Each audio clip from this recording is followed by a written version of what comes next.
А другая – это линия либеральная.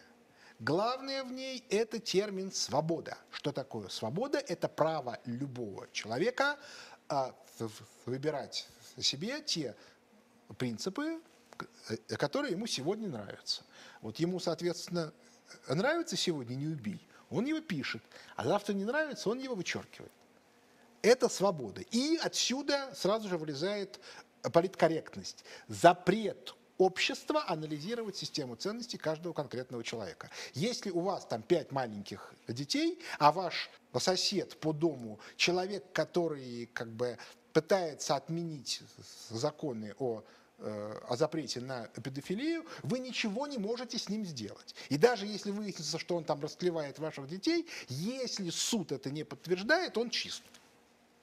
В любом традиционном обществе в таких случаях родители берут ружье и его пристреливают. Но я так понимаю,